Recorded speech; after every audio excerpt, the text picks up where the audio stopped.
السلام عليكم ورحمة الله تعالى وبركاته مشاهدينا الكرام. بعد فترة من الهدوء النسبي في التصريحات والتصريحات المضادة ما بين الحوثيين والحكومة الشرعية، اليوم خرج وزير الدفاع اليمني ليعلن مفاجأة كبرى بكل ما تحمله الكلمة من معنى، واستعداد الجيش اليمني الآن لبداية معركة تحرير صنعاء وتحرير الحديدة وتحرير كل اليمن من قبضة الحوثيين، وأنهم لا ينتظرون إلا الإشارة أو لا ينتظرون بالتحديد إلا إعطائهم الإشارة. وإذا ما قام الحوثيون بأي هجوم غادر أو أي تحركات عسكرية فسيكون هناك رد قوي ومزلزل من قبل الجيش اليمني. فقد تحدث الداعري في حوار صحفي نشر الاثنين أن الجيش اليمني قد اتخذ جميع الاستراتيجيات اللازمة لمواجهة الحوثيين، وأن الخطط جاهزة للتحرك في أي وقت، مشيرا إلى جاهزية القوات والمراكز العسكرية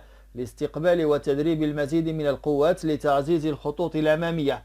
ورغم التزام الحكومة بعدم خرق الهدنة، إلا أن الاستعدادات تتضمن أن أي تصعيد من الحوثيين سيتم الرد عليه بقوة أكبر من أي وقت مضى، يضيف الوزير.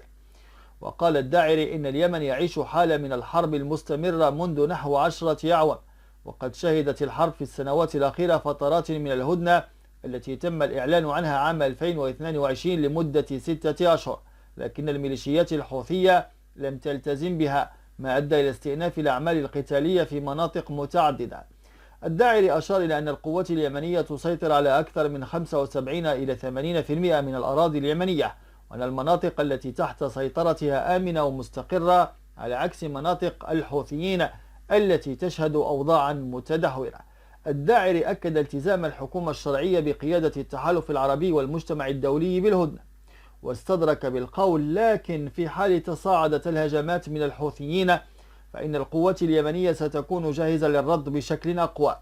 الوزير أفاد أن الحوثيين حولوا المناطق التي يسيطرون عليها إلى ما يشبه السجون الكبيرة، حيث يمنعون الناس من مغادرة هذه الأراضي، خاصة المسؤولين والجنود الذين لا يستطيعون العودة إذا غادروا. وبين الوزير اليمني أن الوضع العسكري على الأرض تحت سيطرة القوات الشرعية في معظم المناطق، وأن أي تقدم عسكري من الحوثيين في هذه المناطق سيواجه ردا قويا، لافتا إلى أن القوات اليمنية قد أظهرت قدرات قتالية هائلة في معارك سابقة، وخاصة في الحديدة ومأرب. وفيما يتعلق بالتحديات العسكرية، أوضح وزير الدفاع اليمني الفريق الركن محسن الداعري أن الحوثيين يعتمدون بشكل كبير على الصواريخ البالستية والطائرات المسيرة، والتي يتلقون دعما مباشرا من إيران، ومع ذلك أكد أن هذه الأسلحة ليست فعالة على جبهات القتال المباشر، بل تستخدم لاستهداف المناطق البعيدة مثل المطارات والموانئ، وهو ما يمثل تهديدا للمناطق المدنية. الداعري أضاف أن القوات اليمنية كانت قد وصلت إلى أهداف حيوية مثل ميناء الحديدة، لكنها لم تتمكن من السيطرة عليه بالكامل بسبب تدخلات دولية. الداعري أيضا قال إن الحرب كانت دائما موجهة ضد مصالح الحوثيين من قبل المجتمع الدولي، إلا أن الحوثيين تلقوا دعما مستمرا من إيران وحلفائها. بخصوص تصنيف الولايات المتحدة الجديد للحوثيين كمنظمة متطرفة، قال وزير الدفاع اليمني إن هذا التصنيف جاء بعد أن ثبت خطر هذه الميليشيات على الأمن الإقليمي والدولي. وأوضح أن الميليشيات أصبحت تهدد طرق الملاحة البحرية وتستهدف مناطق حيوية في البحر الأحمر، ما جعل من الضروري تصنيفهم كهذا التصنيف. أشار الفريق أيضا إلى أن هذا التصنيف قد يؤدي إلى تقلصات قدرات الحوثيين العسكرية، لكنهم ما زالوا يتلقون دعما عسكريا من دول أخرى مثل إيران، مما يجعل من الصعب إضعافهم بشكل كامل. الوزير تابع أن هناك تنسيقا مستمرا مع دول التحالف العربي، خاصة المملكة العربية السعودية والإمارات، والتي لها دور كبير في دعم اليمن عسكريا.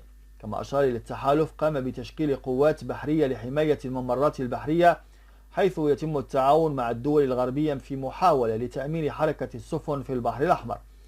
وزير الدفاع اليمني أيضا وجه رسالة طمأنينة إلى الشعب اليمني، وأكد أن القوات المسلحة بمختلف مكوناتها جاهزة لتحقيق الأمن والاستقرار في البلاد، داعيا القوات المسلحة إلى الثبات والصمود، وأشار إلى أن النصر بات قريبا بفضل التضحيات المستمرة. وزير الدفاع اليمني أكد على أن اليمن سيظل دائما لشعوب التحالف، وخاصة المملكة العربية السعودية والإمارات، وشكرهم على دعمهم السخي والموقف الثابت في دعم الشرعية اليمنية، واعتبر أن الذكرى العاشرة لعاصفة الحزم هي مناسبة لتجديد الشكر والتقدير لقوات التحالف التي قدمت تضحيات كبيرة منذ بداية الحرب، وعرب أيضا عن أمله في استمرار الدعم العربي لليمن في المستقبل. وزير الدفاع اليمني أكد الفريق الركن محسن الداعري أن القوات اليمنية مستعدة لحسم المعركة ضد الحوثيين، إلا أن الالتزام الحكومة الشرعية بالاتفاقات الدولية وعدم رغبتها في أن تكون هي من ينقض هذه الاتفاقات حالت دون التصعيد المباشر. أيضا أوضح أن الجيش اليمني قد اتخذ جميع الاستراتيجيات اللازمة لمواجهة الميليشيات، وأن الخطط جاهزة للتحرك في أي وقت. وأشار إلى أن القوات والمراكز جاهزة، كل شيء جاهز. وأشار أيضا إلى جاهزية القوات والمراكز العسكرية لاستقبال وتدريب المزيد من القوات لتعزيز الخطوط الأمامية. ورغم التزام الحكومة بعدم خرق الهدنة إلا أن الاستعدادات تتضمن أن أي تصعيد من الحوثيين سيكون الرد عليه قويا جدا. الداعري أكد أن اليمن يعيش حالة من الحرب المستمرة منذ عشرات السنين، وقد شهدت الحرب في السنوات الأخيرة فترات من الهدنة تم الإعلان عنها خاصة في عام 2022 لمدة 6 أشهر، لكن الميليشيات الحوثية لم تلتزم بها، مما أدى إلى استئناف الأعمال القتالية في مناطق متعددة.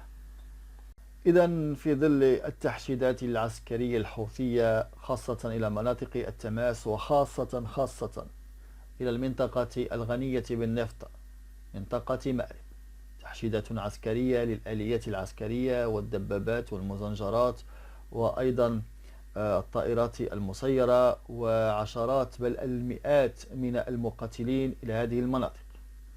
اعتقد الحوثيون ربما أن الجيش اليمني ليس جاهزا، فخرج وزير الدفاع اليمني برسالة قوية جدا. مفادها نحن هنا في الجيش اليمني مستعدون ليس فقط للرد على تلك المحاولات أو الاختراقات الحوثية، ليس فقط للرد على كل هذه طبعا خرق للهدنة. أولا هو خرق للهدنة وهو اعتداء، خصوصا أن الجيش اليمني ملتزم كما قال وزير الدفاع بهذه الهدنة ومنضبط ولا يريد أن يخرق هذه الاتفاقيات الدولية الموقعة، رغم أنه الآن أصبح أقوى من الحوثيين عسكريا بمراحل. وهذا ما أكده وزير الدفاع اليمني الذي أكد أن قوته مستعدة ليس فقط للرد بل حتى للوصول إلى صنعاء والوصول إلى الحديدة واستعادتها. وضرب المثل بأن القوات كانت قد وصلت حتى إلى ميناء الحديدة، ولكن بسبب تدخلات أجنبية، بسبب تدخلات دول أوروبية والولايات المتحدة الأمريكية، تم توقيفهم عن الوصول طبعا إلى أهدافهم العسكرية، وذلك إبان الحرب.